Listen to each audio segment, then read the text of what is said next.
তৃতীয় সুসংবাদ যে তাদের অসংখ্য নেকি, নেকি আর নেকি। এই মর্মে যতক্ষণ পর্যন্ত মানুষ মসজিদে এসে বসে থাকে নামাজের উদ্দেশ্যে, ততক্ষণ বসে থাকলেও নামাজের নেকি পায়। জানা আছে আপনাদের? চলে এসছেন আর আধা ঘন্টা ধরে এখন একামত হয় না, আজানের সাথে সাথে চলে এসছেন, আধা ঘন্টা কোনো জায়গায় 20 মিনিট 25 মিনিট, আপনি মনে করিয়েন না যে ফালতু ফালতু বসে আছি, কখন একামত হবে রে, এরকম কখনো ভাবিয়েন না। যতক্ষণ সময় যাচ্ছে আপনার কি হতে আছে?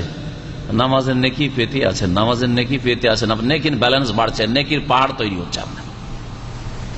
উকবা বিন আমির রাদিয়াল্লাহু তাআলা আনহু থেকে বর্ণিত, তিনি বলছেন কালা রাসূলুল্লাহ সাল্লাল্লাহু আলাইহি ওয়াসাল্লাম মান খারাজা মিন বাইতিহি ইলাল মসজিদ, যেই ব্যক্তি নিজের বাড়ি থেকে মসজিদে বেরোয়, কুতিবা লাহু বিকুল্লি খুতওয়াতিন ইয়াখতুহা 10 হাসানাত, প্রত্যেক কদমে কদমে, প্রত্যেক ধাপে ধাপে 10 নেকি করে লেখা হয়। তাহলে মসজিদের পাশে যাদের বাড়ি তার বেশি নেকি না দূরে বাড়ি হলে বেশি নেকি? দূরে বাড়ি হলে বেশি নাকি? অনেকে মনে করে যে আমি মসজিদের পাশে ভাই খুব ভালো, কারণ আজকাল তো লোক সুবিধাবাদী, বেশি নাকি চাই না, ও চাই যে আমার নামাজটা পড়তে সুবিধা হয়, বাড়িতে বসে থাকবো কম্পিউটার নিয়ে মোবাইল নিয়ে খেলাধুলা করছি, দুনিয়ার কাজকর্ম সারছি, যেমন একামতটা শুনলাম দৌড় দিয়ে টান দিলাম নামাজটা পেয়ে গেলাম, এটাকে মনে করে যে বড় কামিয়াবি, মনে করে না? ভালো ভালো মানুষ, আমাদের মতো মানুষ অনেকে মনে করে, আর খুব গৌরব করে যে মসজিদের পাশে বাসাটা পেয়েছি খুব ভালো। সাহাবাই কেরাম না মসজিদ থেকে দূরে বাসা পেয়েছি খুব ভালোই কথা বলতেন। তাহলে আমাদের মাঝে আর সাহাবাই কেরামদের মাঝে দৃষ্টিভঙ্গির কত পার্থক্য, দৃষ্টিভঙ্গি কত পার্থক্য। যখন এই কথাটি আসলে তখন একটা ঘটনা সামনে বলি। মদিনায় নবী করিম সাল্লাল্লাহু আলাইহি ওয়াসাল্লাম যখন মসজিদ নববী তৈরি করলেন, তো ভাগ্যচক্রে যাদের বাড়ি কাছে ছিল ওরা তো পেয়ে গেল মসজিদ নবী কাছেই, কিন্তু কিছু গোত্র ছিল যাদের বাড়ি দূরে ছিল। বানু সালমা একটি গোত্র ছিল দূরে, ওই হাররা শারকিয়ার দিকে। হাররা শারকিয়া যারা মদিনার ম্যাপ বুঝে তারা বুঝবে, প্রায় 1 কিলোমিটার ওই দিকে।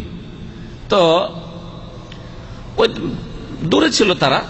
ওরা মনে মনে ইচ্ছা করলো যে আমরা এই মহল্লা ছেড়ে দিয়ে মসজিদ নবীর কাছাকাছি মেলা ফাঁকা জায়গা আছে, ওইদিকে বাড়ি বেঁধে নি, বাড়িকে কি করি সরিয়ে নি। নবী করিম সাল্লাল্লাহু আলাইহি সাল্লামের কাছে তারা অনুমতি চায়, ইয়া রাসূলুল্লাহ আমাদের বাড়ি ঘর দূরে, 5 ওয়াক্ত নামাজে আসতে আমাদের অনেক লেট হয়ে যায়, সময়ও লাগে, কষ্ট হয়, তো এক কাজ করি আমরা বাড়িগুলোকে ওখান থেকে সরিয়ে নিয়ে মসজিদ নবীর কাছাকাছি চলে আসে, জায়গা খালি পড়ে আছে। নবী করিম সাল্লাল্লাহু আলাইহি সাল্লাম কি অনুমতি দিয়েছিলেন? নবী করিম সাল্লাল্লাহু আলাইহি সাল্লাম খুশি হয়েছিলেন যে উদ্দেশ্যটা তো ভালো, হ্যাঁ, যে 5 ওয়াক্ত নামাজটা পড়ে মসজিদের কাছাকাছি বাস করবে, হ্যাঁ মসজিদের কাছাকাছি থাকবে, ভালো কথা না। বরং নবী সাল্লাল্লাহু আলাইহি সাল্লাম যেই বাক্যটি বলেছিলেন সেটা বলি, দেয়ারকুম তুকতাবু আসারকুম, তোমাদের বাড়িঘর থেকে শুরু করে মসজিদ পর্যন্ত যত দূরে থাকবে তোমাদের কদমে কদমে নেকি লিখা হবে। তুকতাবু আসার, আসার পায়ের ধাপকে, যে পায়ে পড়লো আপনার কদমটা রাখলেন আপনি, এটাকে বলা হয়।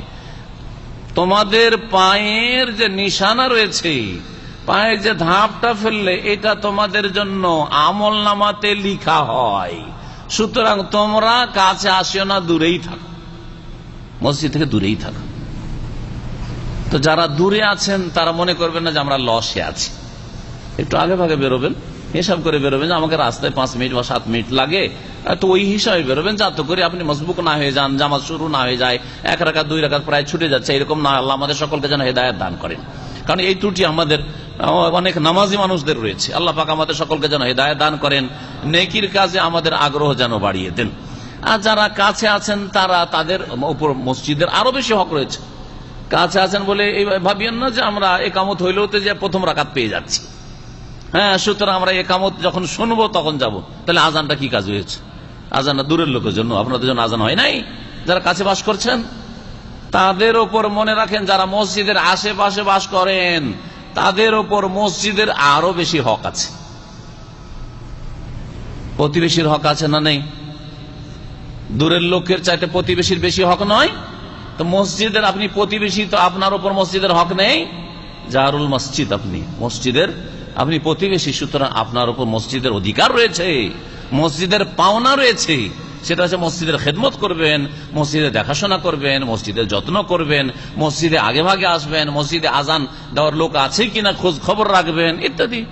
নবী করিম সাল্লাল্লাহু আলাইহি ওয়াসাল্লাম বললেন যে যারা মসজিদের উদ্দেশ্যে বাড়ি থেকে বেরোলো, আর এই ক্ষেত্রে জেনে রাখেন বাড়ি থেকে বা বাসা থেকে যদি উজু করে মসজিদে হেঁটে যান তাহলে বেশি নেকি রয়েছে। এই জন্য চেষ্টা করবেন বাসা থেকে উজু করে যাওয়া। অনেকে বাসায় উজুর ব্যবস্থা আছে, এমন নয় যে ভিড় ভাড় আছে, ব্যাচেলার অনেক বাইরে থাকেন, যে হয়তো বাথরুমে একটা আর ভিড় লেগে আছে, যাই মসজিদে চলে যায় উজুখানায়, সেটা আলাদা কথা।